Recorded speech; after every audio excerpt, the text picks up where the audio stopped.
tour du pays qu'on enchaîne. Oh, et partisans, ouvriers et paysans, c'est l'alarme. Ce soir, l'ennemi connaîtra le prix du sang et des larmes. Il explique son parcours, donc il a subi comme nous tous de la pression, il a fait de la garde à vue, et voilà.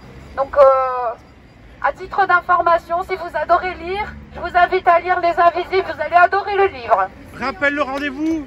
Tu peux. Alors le rendez-vous, donc c'est le 18 décembre à la place de la gare. Il y aura Olive qui sera aussi présent, et on sera tous là pour vous accueillir, bien sûr. À Dunkerque, 59.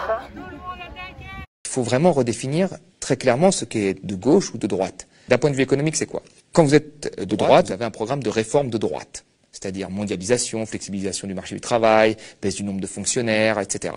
Quand vous êtes de gauche, vous avez un programme de réforme de gauche, c'est-à-dire investissement dans le service public, remise en cause de la mondialisation, lutte contre les paradis fiscaux, etc.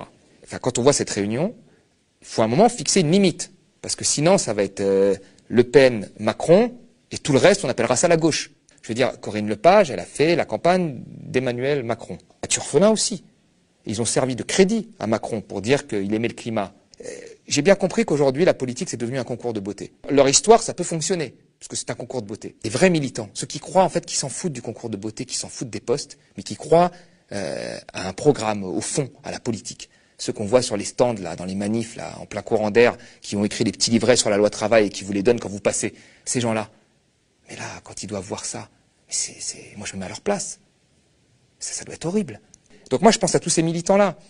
Et je me dis, à un moment, il va falloir fixer quand même une limite à ce qu'on appelle l'alliance des gauches. Bien sûr qu'il y a une gauche plurielle. Mais la gauche plurielle, elle doit être dans le cadre des réformes que j'ai appelées de gauche, là. Mais quelqu'un qui a dit, oui, la politique de l'offre, c'est bien, il faut faire le CICE, il faut voter la loi travail, ben, il peut plus être de gauche, même s'il est au PS. C'est plus quelqu'un de gauche. Quelqu'un qui a fait la campagne de Macron, c'est plus quelqu'un de gauche. Il faut savoir les éjecter à un moment. Il faut que les différences soient minimes. Parce que là, c'est vraiment la gauche de l'Atlantique à l'Oural. Là.